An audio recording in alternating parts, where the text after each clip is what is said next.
So friend, जो watch list बन रही है उसमें जो सेकंड नंबर का जो शेयर है उसका अगर मैं देखूंगा अब तक मैक्सिमम उसने कितना रिटर्न दिया है, 6261% का रिटर्न दिया है ऑल टाइम।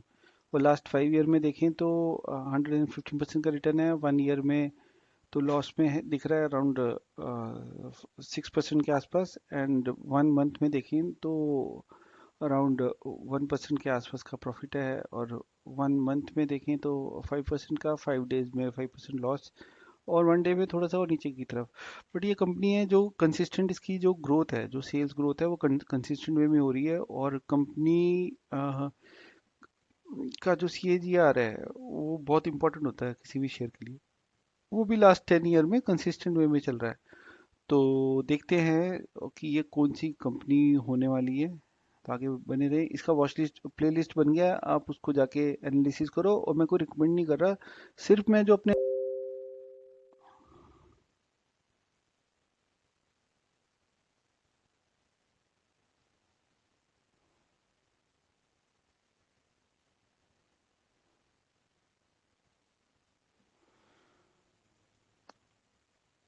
सो फ्रेंड, हम अभी इस कंपनी के एनालिसिस पे आ गए हैं।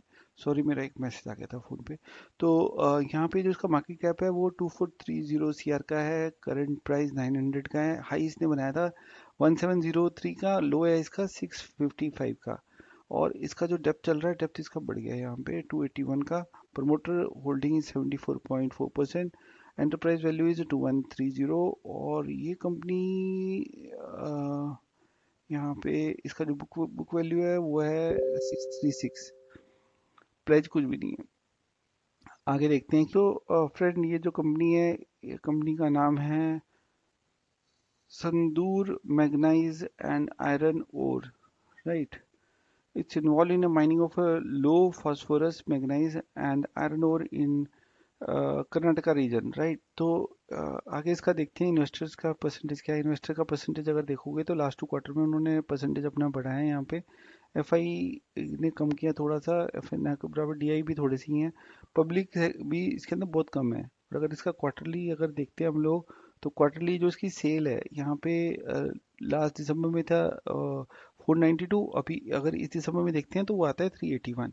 और यहाँ पे अगर मैं इसको देखता हूँ, कंपेयर करता हूँ प्रीवियस क्वार्टर से, तो इसकी सेल थोड़ी कम हुई है। और इसका जो प्रॉफिट है, प्रॉफिट इसका अच्छा खासा बढ़ा है यहाँ पे, अगर लास्ट क्वार्टर से कंपेयर करते हैं। बट अगर दिसंबर मंथ से कंपेयर करते हैं तो प्रॉफिट स्टिल इसका बहुत कम है।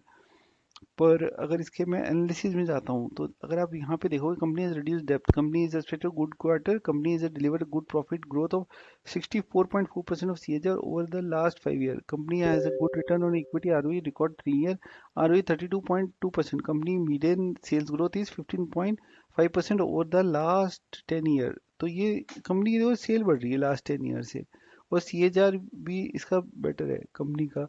तो इस तरीके से ना, ऐसी कंपनियां थोड़ी सी ढंगी रहती हैं, कोई कौन नहीं इसका। और so friend, Sandur magnesium and iron ore का जो चार्ट है वो आपके सामने आ गया है। अगर मैं इसका मंथली भी लगाता हूँ चार्ट, तो भी देखिए तो अभी रिसेंटली इसने एक अप्रैल मंथ में यहाँ पे एक ऑल टाइम हाई बनाया था 1784। बट उसके बाद में कंसिस्टेंट वे में गिरा था। और यहाँ पे 652 का सपोर्ट लेके यहाँ पे एक ऊपर की तरफ जाने की कोशिश कर रहा है। बट यहाँ से फिर से एक हल्की सी रिजेक्शन आ रही है। बट अगर आप देखो तो काफ़ी ज़्यादा टाइम तक ये कंसोलिडेशन फेज में गया था 2008 से लेके। अगर देखें तो अप्रैल 21 तक ये एक कंसोलिडेशन फेज में था। उसके बाद में एक मूवमेंट ऊपर की तरफ देखने को मिली थी इस कंपनी के अंदर। और ये इसका वीकली चार्ट है। तो लेवल जो मेरे को नज़र आते हैं, अगर इसको इसके अंदर एंट्री अगर मुझे करनी है, सपोज करो, तो मैं 640 के आसपास एंट्री करने की कोशिश कर सकता हूँ। सो दैट मुझे कुछ रिटर्न्स इस हिसाब से रिटर्न्स मेरे को मिल जाए। यहाँ तक भी अगर इस लेवल तक भी जाता है तो स्टिल 50-60% का रिटर्न मिल सकता है, राइट।